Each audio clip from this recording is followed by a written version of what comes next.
যারা বিপ্লবী যোদ্ধা হাত চোখ হারিয়েছিল কিন্তু অন্যায়ের কাছে মাথা নত করে নাই। এই অন্যায়ের কাছে মাথা নত না করবার দীক্ষা দিয়েছিল 2006 সালের 28 অক্টোবর আমাদের প্রিয় ভাই শহীদ মুজাহিদ মাসুম শিপন এই ফয়সালা জীবন দিয়েছিল কিন্তু অন্যায়ের কাছে মাথা নত করে নাই।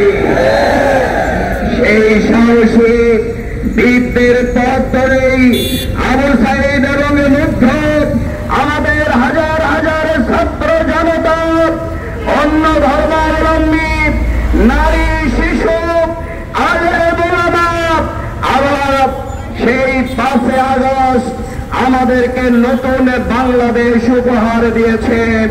কিন্তু সেই বাংলাদেশ আজকে এখনো সেই জালেমের কবর থেকে জালেম পালিয়েছে কিন্তু জুলুমের কবর থেকে বাংলাদেশ মুক্ত হয় নাই।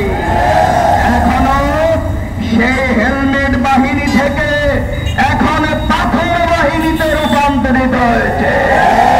আমরা লক্ষ্য করছি কেউ কেউ এই বাংলাদেশের অবস্থা দেখে ইনসাফের বাংলাদেশ, সত্যের বাংলাদেশ, উন্নত বাংলাদেশের অবস্থা দেখে কেউ কেউ এখন দক্ষিণ পন্থাদের উত্থানে যেই ভীত হচ্ছেন।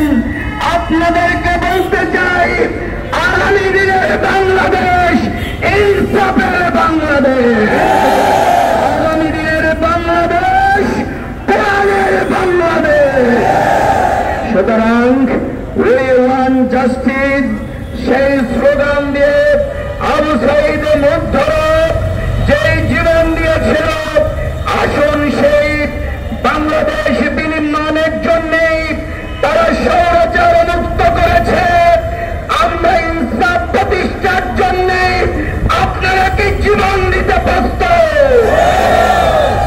তাহলেই আমাদের প্রিয় নেতা মাওলানা মতিউর রহমান নিজামী, অধ্যাপক গোলাম আযম, আলী হাসান মোহাম্মদ মুজাহিদ যে ইনসাফের বাংলাদেশ দেখেছিলেন, আল্লামা দেলোয়ার হোসেন সাঈদী যে ইনসাফের বাংলাদেশের স্বপ্ন মানুষের মাঝে বুনেছিলেন, সেই বাংলাদেশ গড়বার জন্য আমরা বদ্ধপরিকর।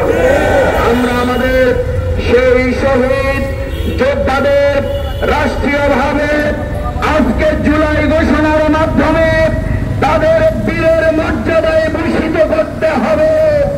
যারা ত্যাগ এবং কোরবানির মাধ্যমে এই বাংলাদেশ গড়বার জন্য যেই সংগঠন নেতৃত্ব ভূমিকা রেখেছে, আমরা বিশ্বাস করি এই আন্দোলনের মাস্টার মাইন্ড হচ্ছেন স্বয়ং আল্লাহ তাআলা নিজে। সুতরাং আমাদের আমির জামাত ডাক্তার শফিকুর রহমান যে ইনসাফ ভিত্তিক বাংলাদেশ, নতুন বাংলাদেশ, সোনার বাংলাদেশের স্লোগান দিয়ে আজকে গোটা দেশের মানুষকে জাগিয়ে তুলেছেন।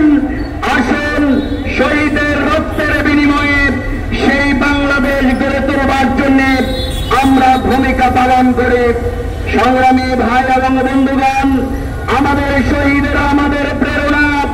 এই জন্যই আগামী দিনে আমাদের শহীদদের নামে রাষ্ট্রীয় বিভিন্ন স্থাপনার নাম করতে হবে।